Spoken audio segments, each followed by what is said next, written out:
Hi guys!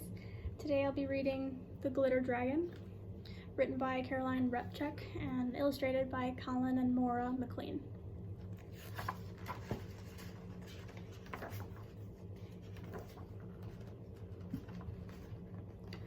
High in a rocky hillside, there was once a group of dark and dangerous caves.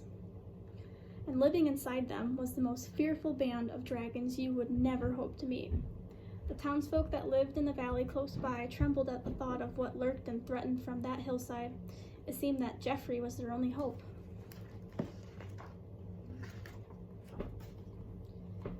Now Geoffrey also lived in a cave high in the hillside, and surprisingly, he was also a dragon. Only Geoffrey wasn't like the other dragons. He wasn't too fond of burning down houses. He said it didn't seem right to leave people without a home. And every time he encountered a maiden, instead of carrying her off to the hills and devouring her for breakfast, he blushed a rather deep shade of crimson and started to stammer. He said he was awfully sorry, but did she have the time, please? Not at all the way for a proper dragon to go about things. But of course, the most truly remarkable thing about Geoffrey was his scales. While the other dragons were dull and dirty, Geoffrey sparkled and shimmered in the light, his scales reflecting a rainbow of colors.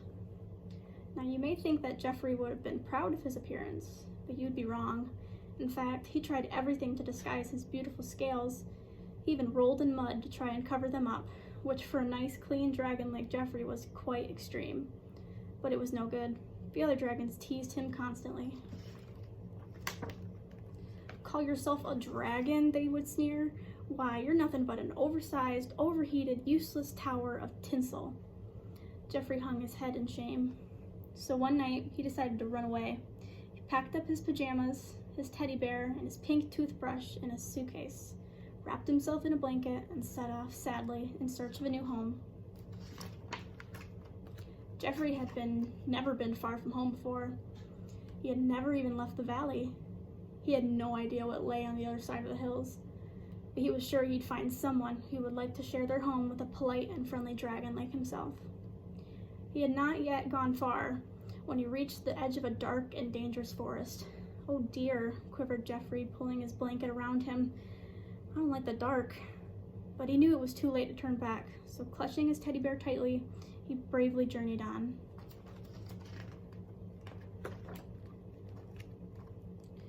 Inside the forest, Geoffrey had a peculiar feeling that he was being watched. And he was quite right. He was. He stepped nervously forward and whoosh! In a whirling, tumbling flash, poor Geoffrey found himself dangling upside down from a tree. "What are you doing in my forest?" boomed a loud voice from below. "I'm most awfully sorry to bother you," stammered Geoffrey, looking down at a big, slimy monster. "It's just that I'm looking for a new home." Just then, a shaft of light broke through the trees. Geoffrey's scales glittered in the sun. The monster, who had been looking forward to an early lunch, cried out in alarm, "Ugh, get that horrible shiny light out of my lovely dark forest, now!" Geoffrey landed with a thump as the monster let go of the rope, and as he scurried out of the forest as fast as the light could carry him, leaving his blanket and suitcase behind him. Geoffrey was too busy running away from the monster that he didn't see the hole until he fell into it. He had fallen into a goblin trap, and if that wasn't bad enough, he suddenly became aware of a rather nasty smell drifting his way. Now, ordinarily, dragons are not known for their high standards of hygiene, but Geoffrey, as you know, was no ordinary dragon. He always had a bath before bedtime, and he made sure to clean his teeth every night. The smell was coming from a wickedly stinky old witch who had dug the trap to catch herself a husband. She looked down and wrinkled her nose in disgust. "Yuck, what a repulsively nice smell," she said. "And you're so brightly polished, I can almost see myself in your scales. I can't possibly marry you." With that, she hopped on her broomstick and flew off, leaving Geoffrey to make his second lucky escape of the day. But Geoffrey had not gone far when he felt the ground quiver. He looked around nervously. There was nothing to see. Seconds later, the earth shook so violently he thought it must be an earthquake. Frantically, he looked around for shelter. This time, there was something to see. A foot the size of a football field had appeared right next to him. It belonged to an enormous giant. "Aha! What do we have here?" boomed the giant in a loud voice. "A nice shiny beetle for my bug collection." But hard as he tried, the giant could not catch Jeffrey. His glittering scales were just too slippery. Jeffrey ran around and around until the spinning giant felt very dizzy and came tumbling to the ground with a huge crash. Jeffrey was off in a flash, heading for the mountains. Perhaps he'd find a nice new cave there. Bug collection indeed. It didn't take long for Jeffrey to find a warm, dry cave in the mountainside.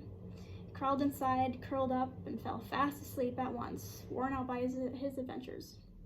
He was awakened by the sound of heavy footsteps, lots of heavy footsteps.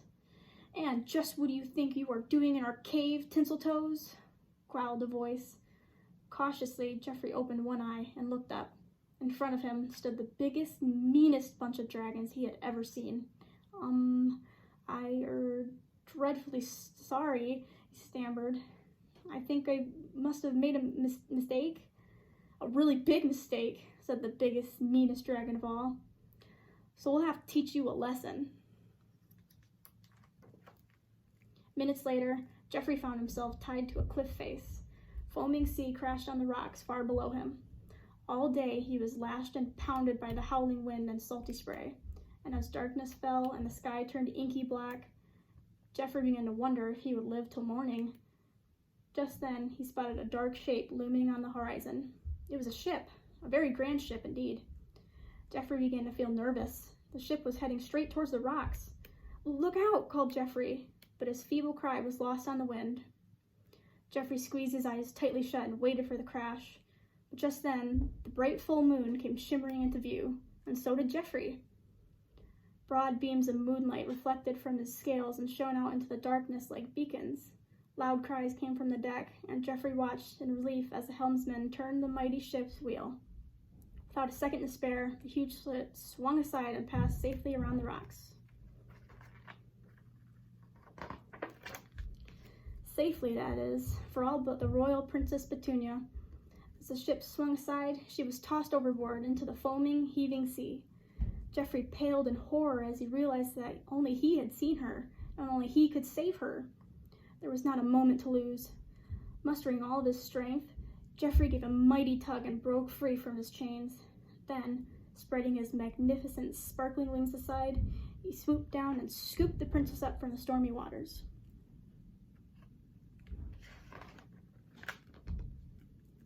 High on Jeffrey's glittering back, the princess returned in triumph to her kingdom, and it just so happened that it was Jeffrey's homeland too. The princess was so grateful that she threw her arms around him and kissed his cheek with a resounding smack. "My hero," she sighed. Jeffrey blushed a deep shade of crimson. "Good gosh, thank you very much," he managed to stutter. Then something very strange happened. There was a loud bang, a blinding flash of light, and there in the place of Jeffrey, the glittering dragon, stood a dashingly handsome knight in shining armor. "Crikey," he stuttered. "I'm back. You've broken the spell." Princess Petunia was delighted. Her very own knight in shining armor. What a stroke of luck. "Will you marry me?" she asked boldly. Jeffrey blushed a very deep shade of crimson. "It would be my pleasure," he stuttered. Jeffrey and Petunia talked long into the night. He told her of how a wicked witch had changed him into a dragon, and that only the kiss of a princess could save him. He tried hard to maintain his dashing good looks, but had found that princesses weren't generally attracted to dragons, no matter how clean their teeth were. He had given up hope of ever changing back.